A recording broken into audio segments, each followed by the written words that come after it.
this episode of Grassroots Garage, we have Chris's Fairmont Ghia. Obviously not stock, big fat tyres on the rear. It's running a Barra. Absolutely beautiful little car. You're going to love it.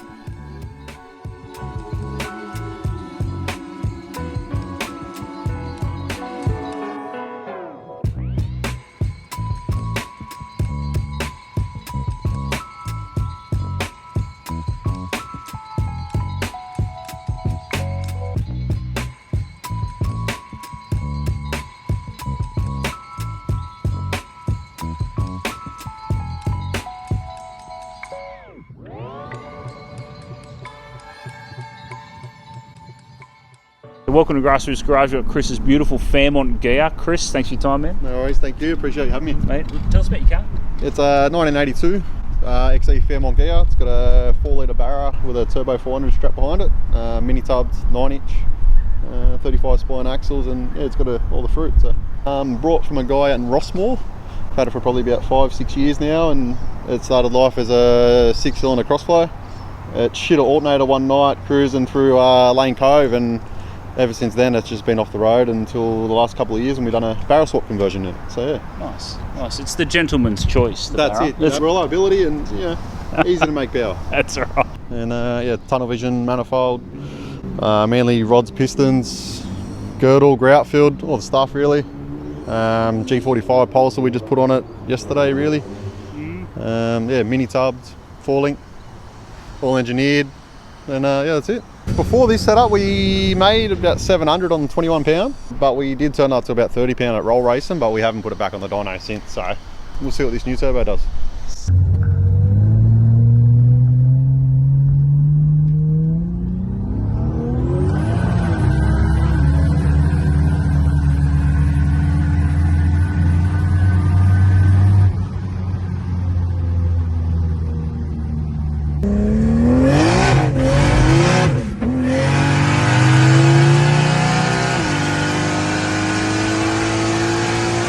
It's got Recaros from the 80s and stuff, so I got them bolted in the front with the original back seat that's wrapped in leather. So it's got the option leather this car. So that's it. It's got a Haltech Nexus with a IC7 dash in it, B&M shifter, and the Haltech keypad down there, and that's pretty much it.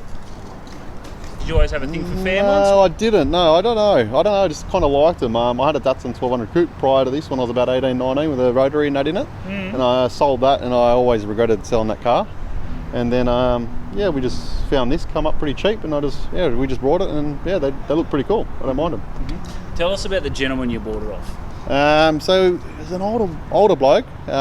He had a fair bit of money on it, and I said, look, if it is like it is in the photos, I'll come buy it. I think he had 12, 13 grand on it. And I got there and it was full of rust and it wasn't worth the money. But yeah, we ended up picking up for about 5.5 grand, and yeah, that's it.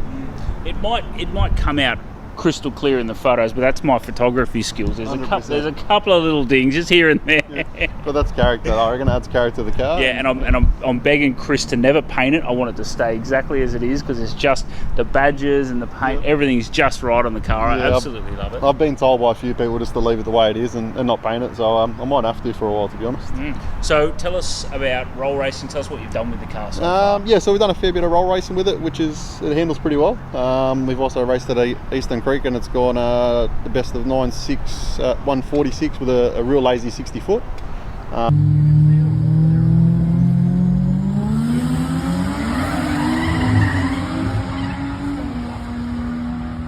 The goal is I want to run an 8 and drive it there and drive it home. So it's all street legal, engineered. So yeah, that's the goal for the car. I love that. Absolutely perfect. All right, let's just, you fell over in a bucket of money. You've got unlimited cash. What does this look like? Put a cage in it, and I wouldn't touch it. Maybe I'll do the interior back to original, just because it's option leather interior, so I'd probably trim the Recaros in leather, and that's it. To be honest, man, I wouldn't change much of it. I enjoy it the way it is. It's it suits me, and I like it. I love it too. So same unlimited budget. You've kept this. You've caged it. You've run your 8 back and forth. Yep. You've got a big shed. Yep. What kind of cars are you going to keep?